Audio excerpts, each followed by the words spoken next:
жараткан Аллага чексиз шүгүр. Кандай эң бактылуу адамсың, бактылуусуңар иншалла. Миллиарддеген мусулмандар. Дүйнөдө бирде мусулман жок болбосо керек, ошол өлчөлөргө башын каалабаган. Аллах таала сиздерди тандап алды да. Алланын каалоосу ошого канча шүгүр айтсаңыздар да аз болот. Жана сүйүктүү пайгамбар Мухаммад саллаллаху айтайлы, ошол заттын урматы үчүн жаралганбыз.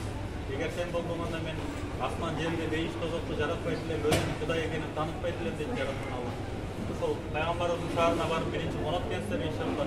Бул жерде бирок адет сактап иншалла кандай пайгамбарыбыз биз үчүн үммөтүн деп канча жаштар төктү.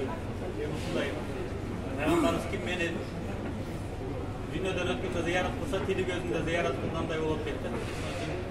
Мадинага барганда кээбилер адет сактап, кээбилер мамлекеттин падышалары кийим-кечегинде урматтанып, пайгамбарыбызга адет сактап күмө кылса, иншалла эч кем болбойбуз. Меккеге барсак деле бул Каабатулла канча деген пайгамбарлар барган, канча деген улуулардын баскан кадамдары ошол жерден деле иншалла көп ибадат кылып, Хаджарул Асвад бейиштен түшкөн Адам алейхиссалам периште да.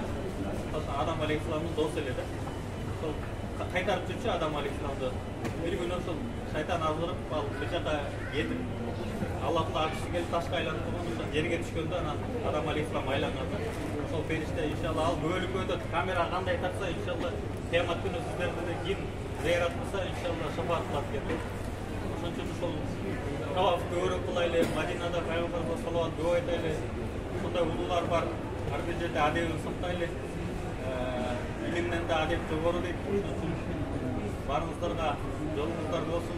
Убакытты аябай туура пайдаланыңыздар, бат эле өткөнөт иншалла.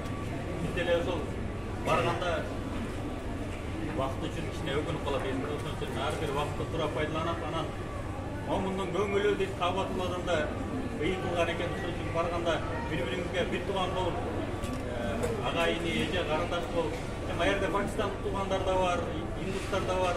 Аларда эл население көп, бири-бирин түтүшүп кетиши мүмкүн да, көңүп калганда. Сиздер капа болбоңуздар ага. Бул не түртүп атат да. Алар да адат болуп калган. Ошон үчүн баарыңар бири-бириңерди урматтап, бири-бириңерди Алла үчүн жакшы көрүп, сыйлап, кызмат кылып, иншалла жакшы барып келиңиздер. Сизге да дуа кылыңыздар. Сүйүктүү пайгамбарыбыз дуага муктаж болбосо да, Умар мага да дуа кыл деп дуа сураган пайгамбарыбыздан. Ошон үчүн көп дуа кылыңыздар элибизге. Иншалла Алла таалам ажырыңыздар кабыл кылсын. Эми жолго чыга турган убактыңыздар болуп калыптыр. Жакшы барыңыздар иншалла. Алла кабыл кылсын.